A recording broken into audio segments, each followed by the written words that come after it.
Imagine um mundo onde a sua existência depende do olhar de outra pessoa. Enquanto alguém te vê, você existe, você é real. Mas no momento em que todos desviam o olhar, você começa a desaparecer, a se desfazer como fumaça ao vento. Essa é a realidade aterrorizante que vamos explorar hoje. Eu sou Alex e bem-vindos a mais um vídeo. Hoje vamos mergulhar numa história que vai fazer você questionar a própria percepção da realidade. Preparados? Então, vamos lá. Tudo começou com um garoto chamado Leo. Leo não era diferente de ninguém. Ele ia à escola, tinha amigos, jogava bola no parque, mas ele guardava um segredo assustador. Desde pequeno, ele percebeu algo estranho. Quando ficava sozinho por muito tempo, sentia suas mãos ficarem transparentes. Seu corpo leve, quase etéreo. A primeira vez que aconteceu, ele era uma criança. Sua mãe o deixou no quarto para buscar um copo d'água. Por um breve instante, completamente sozinho, ele olhou para as próprias mãos e viu através delas. O pânico tomou conta. Ele gritou. E quando sua mãe voltou correndo, a solidez do seu corpo retornou no instante em que os olhos dela o encontraram. Com o tempo, Leo aprendeu a viver com isso. Ele se tornou o centro das atenções, não por vaidade, mas por sobrevivência. Ele era o mais falante da turma, o que sempre levantava a mão, o que organizava os passeios. Qualquer coisa para garantir que um par de olhos estivesse sempre fixo nele. Festas eram o seu paraíso. Bibliotecas silenciosas, o seu inferno pessoal. A adolescência tornou tudo mais complicado. A necessidade de ser visto o transformou em alguém que ele não era. Ele se tornou popular, mas a que custo? Cada risada, cada conversa, cada aceno era uma batalha desesperada contra o esquecimento, contra a inexistência. Seus amigos o admiravam por sua energia contagiante, sem saber que era apenas o combustível que o mantinha vivo. Ele nunca conseguia dormir direito. O medo de que, no silêncio da noite, todos em sua casa estivessem dormindo ao mesmo tempo o assombrava. Ele instalou um pequeno espelho ao lado da cama. Seu próprio reflexo contava. Enquanto ele pudesse se ver, ele estava seguro. Mas o sono sempre vencia, e nesses momentos de inconsciência, ele estava à mercê do acaso. Certa noite, um pesadelo. Um blackout na cidade inteira. Escuridão total. Ele acordou em pânico, não via nada, nem a si mesmo. Sentiu o formigamento familiar. O início do desaparecimento.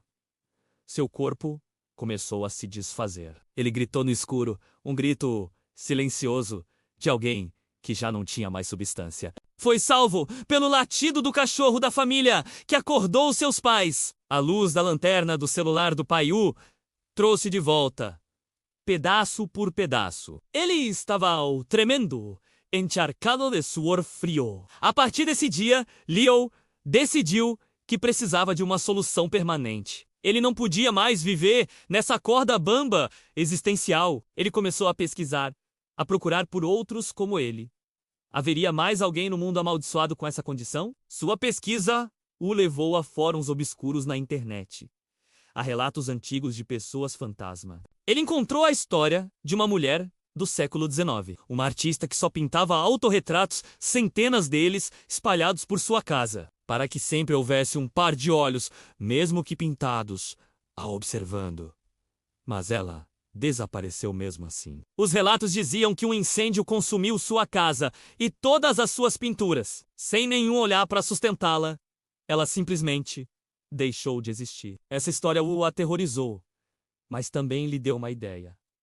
A tecnologia, o mundo moderno, estava obcecado em ver e ser visto. Câmeras, redes sociais, transmissões ao vivo. E se ele pudesse usar isso a seu favor? E se ele pudesse garantir que sempre, em algum lugar do mundo, alguém estivesse olhando para ele? Leo criou um canal no YouTube. No começo eram vídeos simples, vlogs do seu dia a dia. Mas ele precisava de mais. Ele precisava de visualizações constantes, 24 horas por dia. Ele decidiu fazer a coisa mais radical que podia imaginar. Uma transmissão ao vivo ininterrupta da sua vida. Ele instalou câmeras por todo o seu apartamento. Na sala, na cozinha, no quarto, tudo seria transmitido ao vivo para o mundo.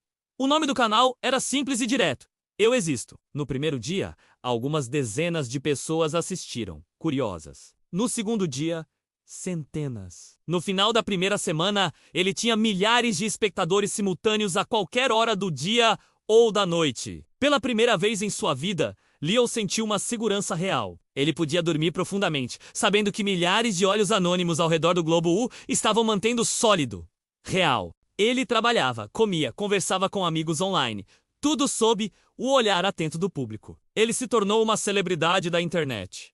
O homem que nunca desliga. As pessoas ficavam fascinadas, criavam teorias. Seria uma performance artística? Um reality show extremo? Ninguém sabia a verdade aterrorizante por trás de tudo. Para eles, era entretenimento. Para Leo, era uma máquina de suporte à vida. Mas essa solução veio com um novo tipo de problema. A privacidade de Leo deixou de existir. Cada momento seu era consumido pelo público. Comentários inundavam o chat, julgando suas roupas, sua comida, suas palavras. Ele não tinha mais uma vida própria. Ele era um personagem em um show que ele mesmo criou. A segurança teve um preço: sua liberdade. Um dia, algo começou a dar errado. A contagem de espectadores, que sempre se mantinha estável, começou a cair. Um novo streamer, mais jovem e mais dinâmico, estava roubando a sua audiência. O pânico voltou, mais forte do que nunca. Ele tentou de tudo para recuperar os números. Fez desafios, sorteios, criou polêmicas, mas a internet é implacável. O novo sempre substitui o velho. A contagem de espectadores continuou a cair. De milhares para centenas. De centenas para dezenas. Leo estava desesperado. Em uma noite, durante a transmissão, ele implorou para que as pessoas não o deixassem. Ele contou sua história. A verdade sobre sua condição. Ele chorou na frente da câmera, mostrando suas mãos que começavam a piscar, a ficar translúcidas. A reação foi dividida. Muitos acharam que era um truque, uma jogada desesperada por atenção. Que efeito especial bom, diziam os comentários. Outros ficaram assustados. Alguns, com pena, decidiram ficar e assistir, como uma vigília. Mas não era o suficiente. A contagem continuou a diminuir. Desde espectadores 5-3.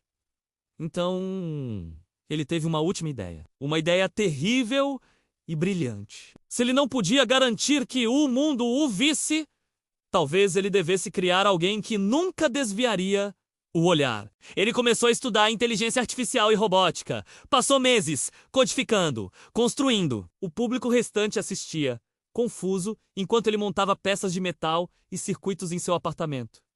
Finalmente, ele terminou. Era um androide simples, com uma câmera no lugar dos olhos. Ele o programou com uma única diretiva: olhar para ele, para sempre. Ele ativou o robô. Os olhos câmera se acenderam e focaram nele. Leo sentiu uma onda de solidez percorrer seu corpo. Funcionou. No chat da transmissão, restavam apenas 2 espectadores. Leo olhou para a câmera uma última vez. Obrigado por terem ficado, ele disse, com uma voz cansada. Mas eu não preciso mais de vocês. E então, ele encerrou a transmissão. Pela primeira vez em anos, ele estava offline. A tela ficou preta. O contador de espectadores chegou a 0. No apartamento silencioso, Leo se sentou no sofá. O robô estava parado à sua frente, seus olhos câmera fixos nele, emitindo um leve zumbido.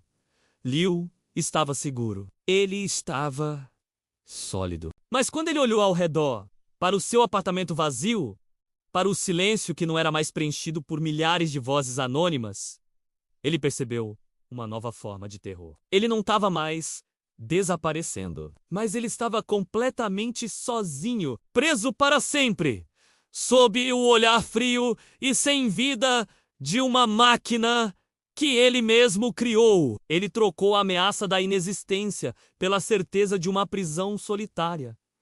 A questão que fica é: qual destino é pior? Essa história nos faz pensar sobre a nossa própria relação com a atenção, com as redes sociais, com a necessidade de sermos vistos.